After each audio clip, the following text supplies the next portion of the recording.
Olá pessoal, bem-vindo a mais um vídeo do canal Um Viking de Óculos. Esse depoimento que eu vou ler para vocês agora foi recebido por e-mail de um homem vítima de uma mulher borderline histriônica. Eu gostaria que vocês prestassem bastante atenção nesse depoimento, não apenas por ele ter sido escrito com maestria, nos atentando a pontos importantes, a sinais vermelhos enfrentados por vítimas de borderlines, mas também por ser um caso clássico. Muitas pessoas que vão ouvir esse depoimento podem pensar: minha nossa, esse depoimento é exatamente a descrição da minha vida. Então não ignorem os red flags, os sinais vermelhos, e vamos dar um apoio para esse cara. Vamos escrever aqui embaixo nos comentários "tamo junto", para esse cara sentir, receber um pouco de apoio, porque a justiça não dá a mínima, a sociedade não dá a mínima. A verdade é que quando a vítima é do sexo masculino, ninguém tá nem aí. Beleza. A conheci no trabalho, era gestor de uma equipe de 20 pessoas e lá estava ela, andando sempre muito perfumada, um batom vermelho na boca, a pele clara, sempre no salto alto, uma mulher muito linda, rosto angelical. Ela tinha 22 anos e eu 26. No começo, já notei algo de estranho. Sou um cara vivido apesar de pouca idade, bem experiente, e por isso nunca me aproximei dela. Intimamente, sabia que era problema. No decorrer dos dias, ela virou assunto comentado em todas as áreas da empresa. Depois começou a fazer fila de paparicadores em nossa sala, chamando-a para sair, para almoçar, etc. Passados alguns dias, ela relata durante o almoço no refeitório que estava precisando de um fiador para poder alugar uma casa com a família dela, e disse que tinha falado com um amigo dela e ele seria o fiador. Perguntei quem era. Quando ela respondeu, percebi que o tal amigo era um sujeito casado, que ela acabara de conhecer na empresa. Não tinha 3 dias, mas ela falava como se ele fosse íntimo dela. Borderlines histriônicas têm esse traço de tratar com intimidade quem acabaram de conhecer. No decorrer do dia, ela se aproximou de mim e começou a listar os caras que haviam a chamado para almoçar ou sair. Depois começou a contar a vida dela, coisas íntimas da relação familiar. Mais um traço dos borderlines histriônicos: falar da vida íntima sempre com histórias tristes, a fim de chamar a atenção e despertar o espírito altruísta do que estão à sua volta. Chegou a um ponto que tive que chamar sua atenção e pedir para maneirar no que falava da sua vida pessoal, pois estava gerando comentários. Logo percebi que aquela criatura cresceu sem mãe, pois a primeira coisa que aprendi foi a não contar a minha vida a estranhos. Logo deduzi que a mãe dela não poderia ser boa coisa. E acertou. Passados alguns dias, ela me pede para sair mais cedo para resolver a contratação do aluguel. Vi ela saindo da empresa com a mãe e o suposto amigo casado, que se propôs a ser o fiador. Passados 3 dias, eu a vi andando de mãos dadas com um sujeito na empresa, e ele nem se deu ao trabalho de tirar a aliança. Depois vi os dois se beijando embaixo de uma árvore, próximo da empresa. Histriônicos e borderlines são inconsequentes e impulsivos. Não demorou para o sujeito tirar a aliança, assumir o relacionamento com ela para todos e o assunto ser comentado por todo mundo na empresa, tendo em vista ele ser evangélico e estar casado há mais de 5 anos, e demonstrava ser muito apaixonado pela mulher. O relacionamento chegou ao fim em no máximo 2 meses. Depois ela saiu, dizendo que ele era viado e não gostava de sexo. Histriônicos e borderlines tendem a difamar os seus ex-parceiros. Nesse meio tempo, ela começou a tirar dúvidas comigo em minha mesa de decote. Faltava esfregar os seios na minha cara. Depois começou a me chamar no aplicativo de comunicação interna da empresa, sempre com assuntos vagos e sem sentido. De início, fugi, orientei ela só falar comigo assuntos de trabalho. Ela sumia por uns 5 dias, depois voltava, dava outra patada nela e ela sempre voltava. Um dia ela me chamou e falou que estava sem namorado, que quando arrumasse um, iria se trancar com ele no motel uns 3 dias. Pronto, ativou em mim um instinto caçador de homem. Pensei, vou chamá-la para sair, fazer sexo e depois sair fora. Ledo engano. Começamos a sair todos os dias. Fazíamos sexo dentro do carro. às vezes com um veículo a mais de 120 km por hora. Ia fazendo sexo oral da hora que saía do trabalho até o motel mais próximo. Visitamos todos os motéis da minha cidade. Bom, esqueci de falar, eu era casado, ela sabia, mas isso para ela era irrelevante, e para mim também começou a ser. Chegou o momento que larguei minha mulher que acabara de dar à luz ao meu filho para ficar com ela. Estava envolvido, apaixonado, preso sexualmente a ela. Éramos igual cachorro, fazíamos sexo em qualquer lugar. No trabalho, ninguém percebeu isso, isso durou 2 anos. Depois saímos da empresa e assumimos o relacionamento para todos. Eu que tanto criticava o rapaz que foi seu fiador, estava lá fazendo pior. Aluguei uma casa grande, aluguel muito caro, ela disse que me ajudaria a pagar. Depois de muita insistência dela, fui até um cartório e me casei com ela no civil, sem ninguém da minha família saber. Sim, aceito críticas, estava louco, cego, ninguém sabe como fiz isso, pois sempre fui um cara de personalidade, decidido, bem-sucedido, sempre conquistei o que queria, e não me pegava a mulheres. Continuando, me casei com ela, fui morar junto, e o que era ruim ficou pior, pois durante o namoro, quando ela era contrariada, ela começava a gritar igual uma louca. Quando estava dentro do carro, ela abria a porta e ameaçava se jogar se eu não parasse. Quando eu parava, ela saía andando e sumia. Não atendia telefone nem nada, e eu ficava preocupado. Quando chegava em casa, ela estava lá ou ia embora para a casa da mãe. Colocava a culpa da briga em mim, me chamando de grosso, insensível e etc. Aqui temos impulsividade, mais um traço desse transtorno. Quando fomos morar juntos, ela começou a impedir que eu fosse na casa da minha mãe, começou a implicar com meu filho, isolava ele dentro de casa, eu não podia nem dizer que o amava ou chamá-lo de bebê, senão ela dava crise, gritava, arrastava os móveis, quebrava as coisas, arrumava as coisas e ia embora para a casa da mãe. Passava alguns dias e eu ia atrás dela e a gente voltava.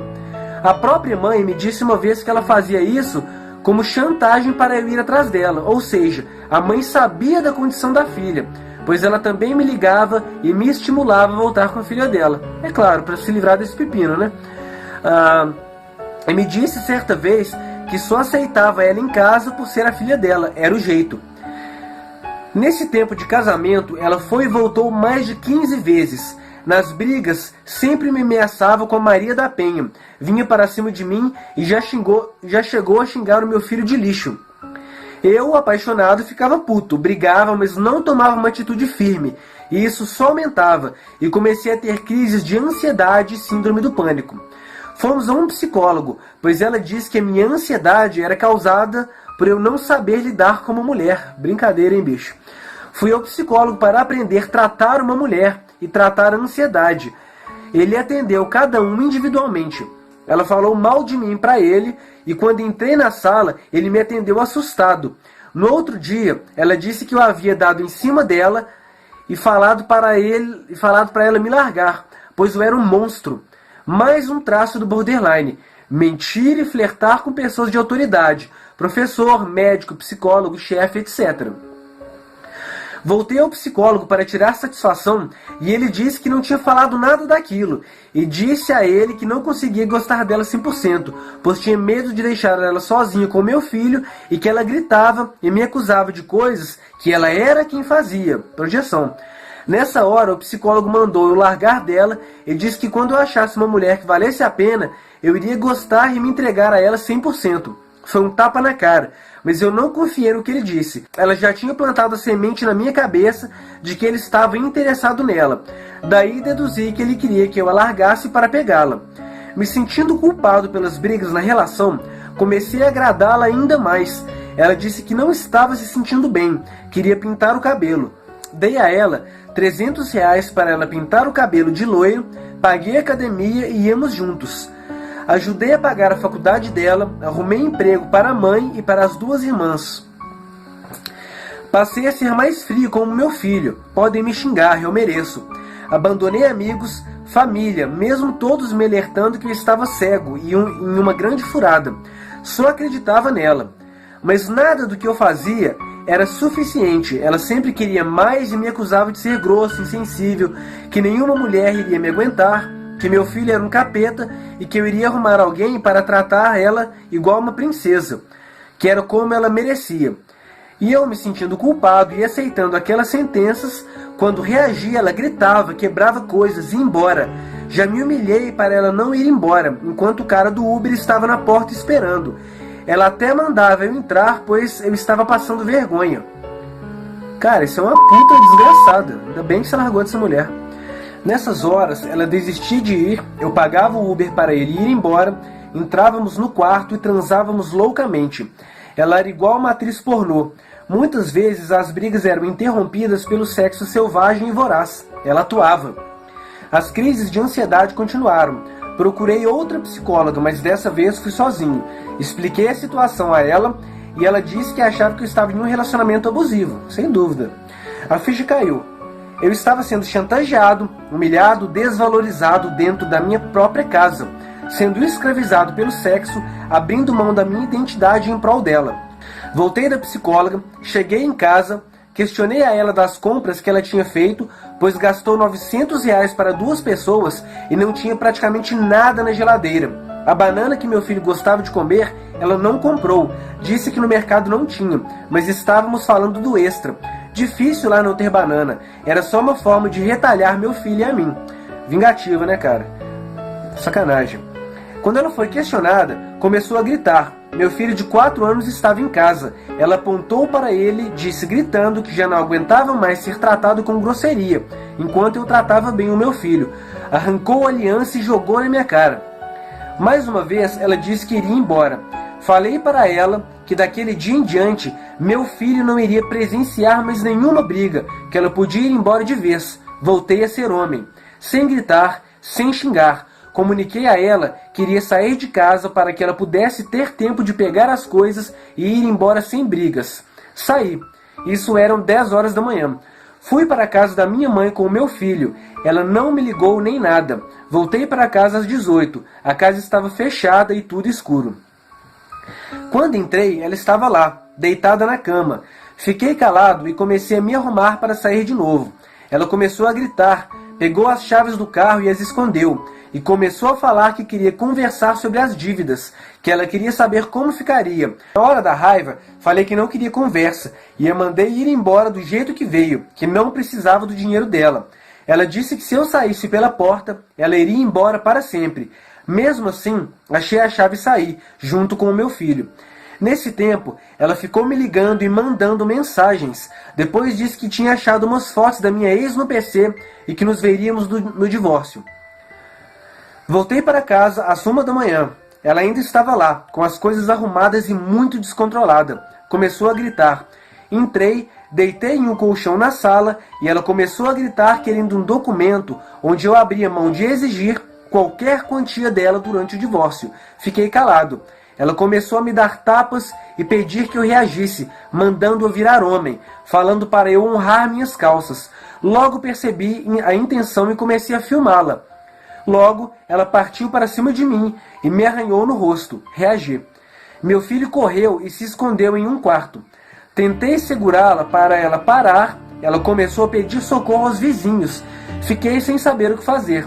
A soltei e liguei para a polícia. Ela continuava descontrolada e gritando. A polícia não apareceu. Para variar, né? Quando o homem liga, a polícia nunca vai. Peguei meu filho, as gravações e fui na delegacia e registrei uma ocorrência contra ela.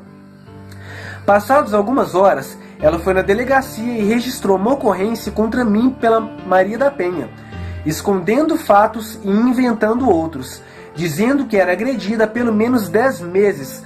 2 dias depois, acordei com o oficial de justiça me intimando das medidas protetivas. Cara, um caso típico de uma mentira borderline. Falsa acusação, omitir fatos, inventar outras coisas, se isentar da responsabilidade no relacionamento abusivo. Prosseguindo, ela foi embora para a casa da mãe, bradava aos 4 cantos que queria se divorciar de mim o mais rápido possível. Contratei uma advogada e mandei entrar em contato com ela para fazer o divórcio no cartório em 24 horas, já que ela não tem direito aos meus bens, adquiridos antes e nem temos filhos. Ela não aceitou, disse que vai fazer pela Defensoria Pública, o que demora de 6 meses a 1 ano. mas disse não sentir raiva de mim, e que quer que eu arrume uma pessoa e fique bem. Mas aos meus amigos, ela já se faz de vítima, de agredida, me trata como um homem violento, e disse ainda estar correndo risco de vida. Aqui temos vários traços: mentira, fantasia, mania de perseguição e denegrir a imagem do ex. Essa história ainda está desenrolando. Fazem 2 meses que estamos separados. Tive que gastar 3 mil com advogado para me defender da Maria da Penha. Minha sorte são as gravações que fiz no celular, senão poderia até ter ido preso. Processe essa mulher por denunciação caluniosa, é o que você deve fazer. Não pega leve não, porque isso que ela está fazendo com você, ela certamente vai fazer com a próxima vítima. Então, se você tomar medidas cabíveis na justiça, você não apenas se resguarda, mas evita que futuras vítimas caiam na teia borderline. Continuando. Estou com dívidas que tínhamos em conjunto. O aluguel tenho que pagar sozinho. Estou me tratando com psicóloga. Deixei de render no meu emprego. Apesar de tudo isso, ainda sinto falta dela, acreditam? Levantar todos os dias tem sido difícil. Graças a Deus, minha família e amigos têm me ajudado muito. Ela posta várias fotos no Facebook, exibindo o cabelo pintado com meu dinheiro, espalha para todo mundo que está correndo risco de vida, diz que quer meu bem e que eu arrume outra, mas não quis se divorciar em 24 horas. A ocorrência que fiz contra ela ainda não caminhou. Vai demorar. Audiência da Maria da Penha só ano que vem. Estou aqui, falido, com problemas emocionais, lutando para esquecê-la, respondendo Maria da Penha, e ela simplesmente tirou o time de campo e com certeza já está com a próxima vítima. Deus é justo, e sei que passei por isso porque mereci e dei espaço. Mas faço um alerta, ela emitiu sinais, e eu não dei importância. Se entrar em um relacionamento e algo lá no fundo, no seu coração, disser que existe algo errado, fujam que é cilada. Características que não me atentei. Disse que foi abusada sexualmente quando criança, saiu de casa aos 15 anos e foi morar em outro estado com um namorado que conheceu na net, teve vários relacionamentos curtos, contabilizei uns 7 ou 8, o pai era violento, deixava a família passar fome, batia na mãe, atraía com várias mulheres, a mãe é uma pessoa sem cultura, interesseira e fanática religiosa, também trata os filhos de forma superficial com diminutivos, como se fossem ainda crianças. A irmã, que também diz ter sido abusada, usa drogas, tem vários parceiros e é uma mentirosa contumaz. Nunca assumiu seus erros e sempre me acusa das coisas que ela faz. A culpa sempre foi e é minha. Senhores, essa é a minha história. É um pouco grande, mas vale a pena pois serve de alerta. Continuo aqui preso a ela, pelo divórcio e pela Maria da Penha, lutando para esquecê-la, pois depois do término ainda me senti culpado e só me lembro dos momentos bons. Indo em terapia e me apeguei com Deus para esquecer. É um caso gravíssimo, sem dúvida é um caso de uma histriônica borderline. E fazendo uma análise desse depoimento, logo no início, a gente nota que o rapaz percebeu que havia algo errado. Essa intuição de perceber um problema e ignorar é comumente relatado por pessoas que conheceram borderlines abusivos. Portanto, pessoal, confiem no seu instinto. Eles também consideram as relações mais íntimas do que são, geralmente fornecem informações demais, rápido demais, quase sempre dizendo como foram maltratados pelos ex-namorados, como a família é abusadora, ou narrando outras histórias tristes para despertar o instinto protetor masculino. É difícil saber aqui o que é verdade e o que é mentira, já que eles mentem o tempo inteiro. Costumam sofrer de mitomania. A hipersexualidade e obsessão por sexo oral também é muito comum nesses indivíduos. A maioria começa uma relação com esse tipo de pessoa pelo sexo, porque desde o início você sabe que aquilo é treta. Porém, quando eles percebem, eles já estão emocionalmente envolvidos com essa pessoa. E não é só a psiquiatria e a psicologia que sabem que a promiscuidade patológica é ligada a comportamentos abusivos. Advogados que têm trabalhado com homens por mais de 10 anos e que identificaram padrões de mulheres que fazem falsas acusações, descobriram que o comportamento sexual é forte indicativo da condição psicológica de uma pessoa. A maioria dos depoimentos que eu já li de homens que tiveram suas vidas destruídas tiveram uma excelente noite de sexo como início dessa história de terror. Outro comportamento digno de nota é a ameaça de acusar o cara de agressão. Se uma mulher te ameaça a levar na justiça sem você ter feito nada, um dia, mais cedo ou mais tarde, ela vai cumprir essa promessa. Os sucessivos términos e reconciliações também são características desses relacionamentos abusivos. Os alertas das pessoas mais próximas, os amigos e famílias, dizendo: olha, essa pessoa é abusiva, cai fora, ela não vale nada. Não acredite que essas pessoas estão com inveja ou que elas não conhecem o verdadeiro lado do seu parceiro, porque quem vê de fora geralmente vê melhor. Escute seus entes queridos. Você nota também que quando ela percebeu que o relacionamento acabaria, ela voltou atrás, tentando falar de coisas que nem eram relevantes naquele momento do término. São aquelas conversas circulares, né? Ficar desenterrando o problema para manter aquele ambiente de caos. Então disse que havia achado fotos da ex do rapaz no computador. É muito comum, depois de um término com um border, que eles tentem achar qualquer defeito no ex para começar a odiá-lo. Isso faz parte da fase de desvalorização. Quando esse defeito não existe, eles inventam mentiras, acreditam nas próprias mentiras e saem espalhando essas mentiras na forma de campanhas difamatórias para todo mundo, destruindo a reputação de uma pessoa que pode ter levado anos para construir. Por mais insano que isso possa parecer, eles conseguem convencer mesmo a pessoa mais sagaz de que todo esse teatro filho da puta é verdadeiro. Isso é um comportamento execrável, malevolente o que essas pessoas fazem com os seus ex-parceiros. É uma abominação. Eu não tenho a menor simpatia por borderlines, sendo franco com vocês, nenhuma. Fanatismo religioso na família, segundo evidências anedóticas, também tem relação com o transtorno borderline histriônico. Esse tipo de pessoa muito frequentemente vem de família de evangélicos muito severos.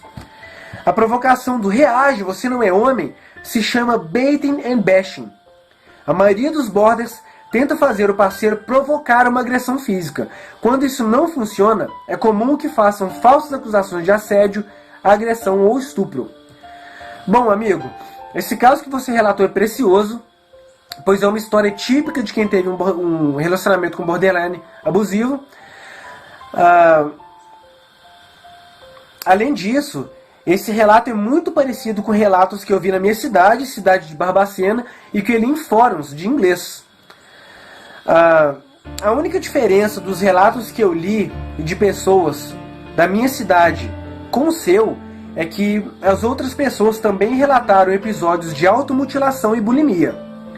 Caros internautas do canal Um Viking de Óculos, aqui temos mais um exemplo de um homem que teve a sua vida destruída por uma vadia cluster B e que certamente não receberá o devido apoio judicial. Sua falsa acusadora irá perambular por aí impune, enquanto faz, aos 22 anos, sua nona vítima. Informe-se, estude sobre os transtornos do cluster B e não seja um facilitador. Culpar a vítima apenas contribui com as profundas mazelas que pessoas inocentes estão vivendo agora, depois de um relacionamento abusivo com um cluster B. Muito obrigado por assistir.